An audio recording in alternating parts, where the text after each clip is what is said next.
Jacob Greaves has the details. Well, Jacob Greaves is at Westminster Forest. Just take us through the reaction from the UAE and the rest of the region towards this deal.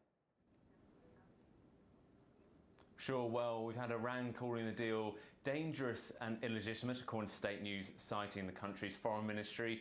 As for other Arab nations in the region, Jordan has said more broadly it could push forward stalled peace negotiations if it prods Israel to accept a Palestinian state on land Israel occupied in the 1967 Arab-Israeli war. It's in this laboratory where blood samples are analysed for more than 30,000 volunteers enrolled in the vaccine programme.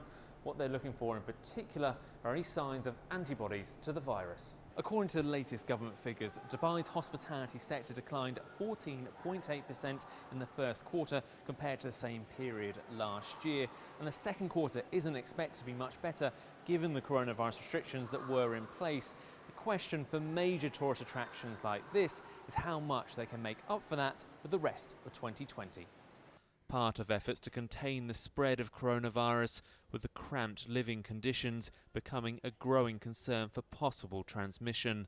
This is cited by not so often seen where migrant workers in industries such as hospitality and construction that form the backbone of the Dubai economy live.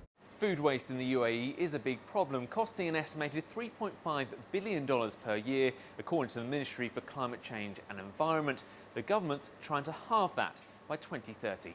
I'm Reuters' Jacob Greaves reporting from the G7 in Italy, where after days of wrangling we have a 6-page communique, far less than normal. It does include the phrase "to fight protectionism," an apparent concession, but it skirts over migration and only mentions climate change on page 5, where every nation apart from the US promises to uphold the Paris Climate Accord. This is set to be her 4th term in office, but it also comes with the rise of the far-right Alternative for Germany party and what looks to be an increasingly fractured parliament. Zeebrugge, northern Belgium, a port acutely exposed to Brexit, far more than most.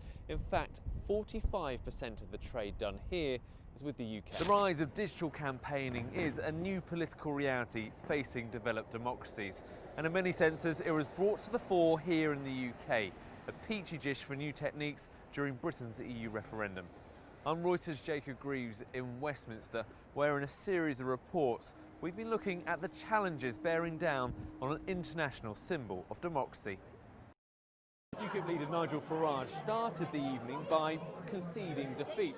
Well, a lot seems to have changed since then. Independence Day!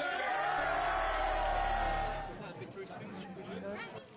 Dare to dream. May has won her seat, but lost the gamble to call the snap election back in April. Well, here at this meeting, we're going to get a sense as to just how much that's about posturing and real political